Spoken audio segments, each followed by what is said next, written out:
Basta Naive, the best.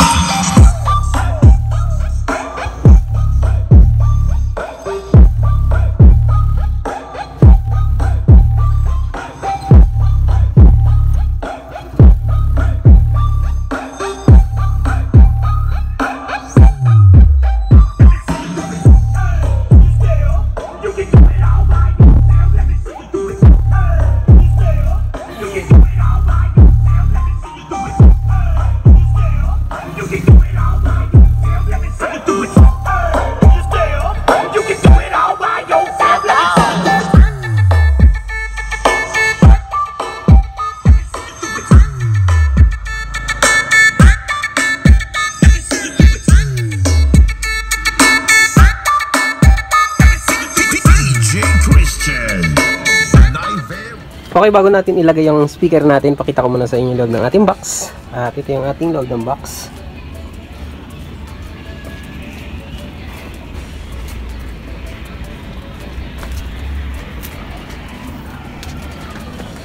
Yung ating MCB box. So, yung assembly niyan mga kabidyo, okay, para sa mga sukat. Para sa mga magtatanong natin mga kabidyo, okay natin dyan. Puntahan nyo na lang po yung ating assembling dito. Okay, para sa mga sukat at kung paano natin to ginawa.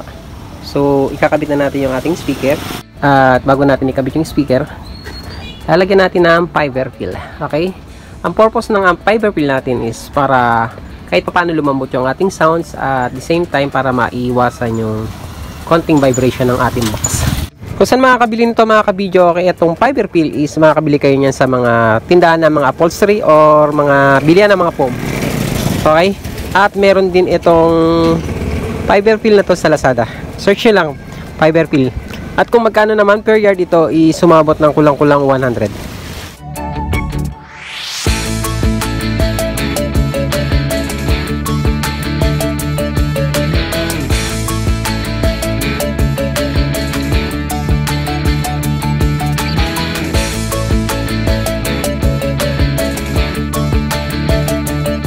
Okay, lagyan natin ng goma. Rubber para iwas vibrate or kalampag ng box.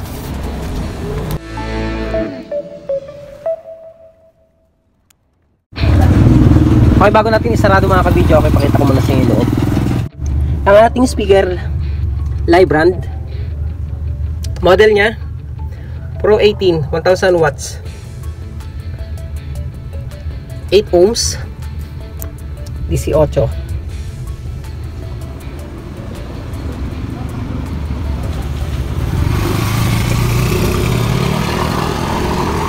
Sarado na natin.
Okay, so ipakita ko muna sa inyo yung ating linya mga kabidyo, okay? At ang gagamitin natin dito, ayan, 3.5 jack. And then yung dulo nito, na dalawa, narito sa ating isang amplifier. Yung red, sinaksak natin sa DVD. Isang channel lang mga kabidyo, okay? And then ito yung ating linya sa ating speaker. Sa ating out, sa ating amplifier. Nasa left channel lang tayo. At sa ating subwoofer, itong white na to, channel 2 input. Okay? Yan po yung dulo ng ating 3.5 jack. And then ito naman yung output natin, XLR. Sinaksak natin sa sub out. And then itong dulo na to, pumunta sa ating power amp, channel 1. Okay? Nakaparallel lang po yung ating connection dito. Okay, bakante rito. So, wala tayong gagamiting mixer mga kabidyo, okay? From cellphone, dumiretso sa ating Sakura 757. Yan. Ito yung gagamitin natin pang high. And then, sa ating pang sub is Sequel CA20. Pero bago yan, dumaan muna yung ating RCA dito sa ating equalizer na Pro Stacks. Okay? Ang gamit lang natin is dalawang amplifier, isang power amp na CA20 at isang Sakura 757. Gagamitin natin pang high.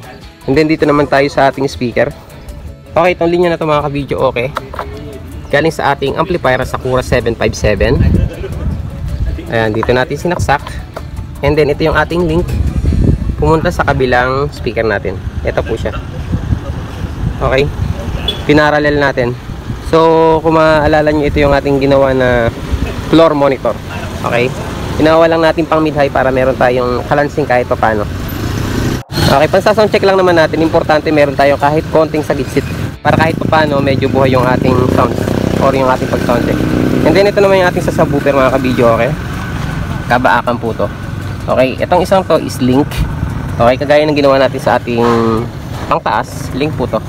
Pero sa set natin ngayon is pinaghiwalay natin. Ito yung sa left and then yun yung sa right. So yung wattage ng ating speaker dito is 400 watts. At ang size nito is 12. Dito kasi na speaker and then ang tweeter natin dito na nilagay is 300 watts. Crown brand po ito. Okay? 400 watts and 400 watts. Okay? Okay, ulitin lang natin para sa ating mga ka-video. Okay natin dyan. Wala po tayong gagamiting mixer. Kung kaya dito sa sounds natin o sa set natin na to pwede pa po itong lumakas at pwede pa nating matimpla na maayos kung may mixer. So ngayon wala tayong gagamiting mixer kasi isa-sound check lang natin si subwoofer at sinamahan natin ng didosin na pang mid-high natin kasi para mas maganda yung ating pag-sound check. At gagamit muli tayo ng ragatak na music mga ka-video, okay, para hindi tayo makapiright sa ating pag-sound check sa ating channel.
Lagyan natin ng high.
masyadong matigas kapag umabot sa 100.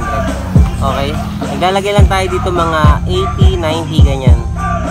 Or pababa pa rito sa ating hertz para medyo malambot.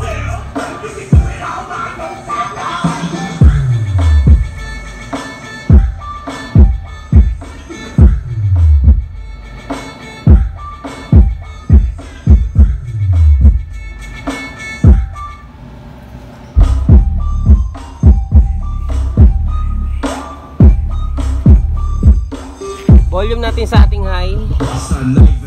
Lagyan natin sa alas 12. So, 11:30 mga ka-video. Okay.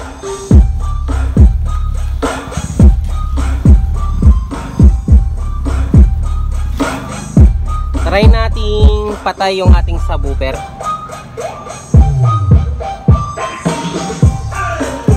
So, yung tumutunog ngayon is yung ating mid-high. Okay? Patay natin yung ating mid-high. Volume natin na ating mid-high. 11:30. 11 lang. Kawawa naman yung ating speaker. So, mid-high lang yan mga ka-video. Okay. Try nating patayin. Itay sa ating subwoofer.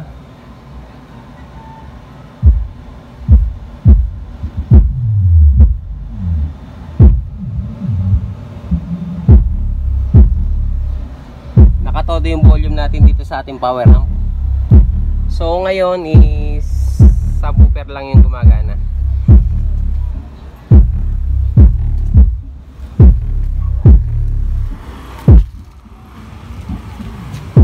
Sub lang yan mga ka-video. Okay.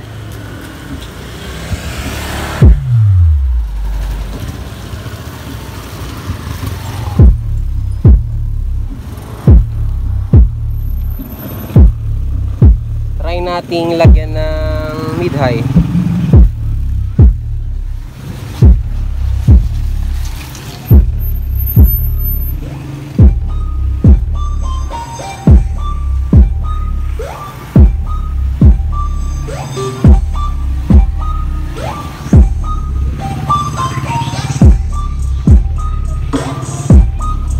So meron na siyang mid-high.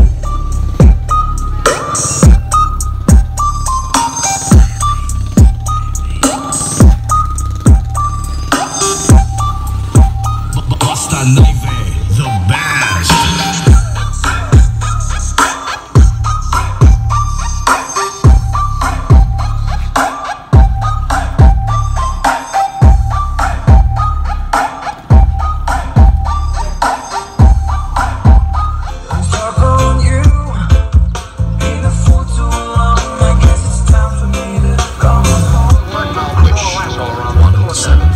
Sa kapunta to the moon, road trip, vroom vroom, skr skr, zoom zoom, sa fake, no room, mga mata, namumula, asa ng trees, nadala mo ba? Bawal ang tus at peke sa biyahe kung isa ka dyan, ikay bumaba, sa kapunta to the moon, road trip, vroom vroom, skr skr, zoom zoom, sa fake. Kento! Kento! Kento! Dito basta basta bino! Gino! No, I can't smile without you. I can't. Ayaw kahit ano, kahit sabaw. Back when I was a child, before life Love that played this game for me so long. It started.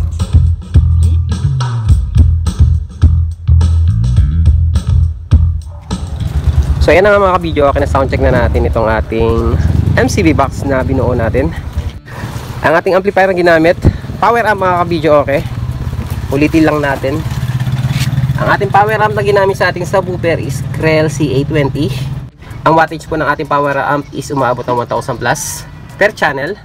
At ang ating ginamit na pang mid-high is si Sakura 757. Okay, yung ating pang mid-high, ang wattage niya is 1000 watts din, pero PMPO po yan. Hindi kagaya ng ating power amp na RMS talaga yung ating wattage dito sa ating power amp. Bali, 4 na piraso po yung ating MCB box na binuo. Kaya lang 2 lang yung ating sinound check ngayon.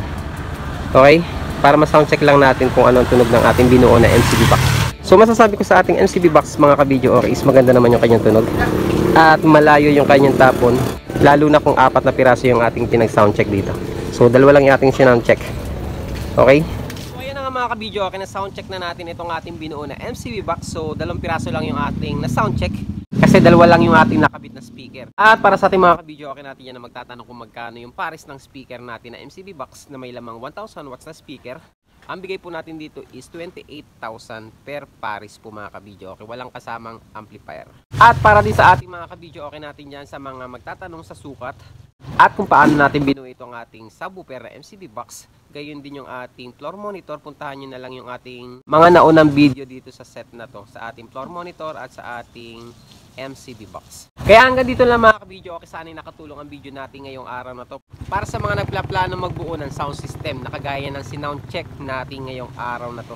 At sa mga hindi pa po nagsasubscribe and follow sa ating YouTube channel, gayon din sa ating Facebook page, subscribe na po kayo and notification bell mga ka-video. Okay, idamay nyo na para lagi po kayong updated sa ating mga ginagawa mga video, and paki-like and share nyo na rin po kung nagustuhan nyo ang ating mga video. Kaya hanggang dito na lang at maraming salamat at hanggang sa muli. Yan.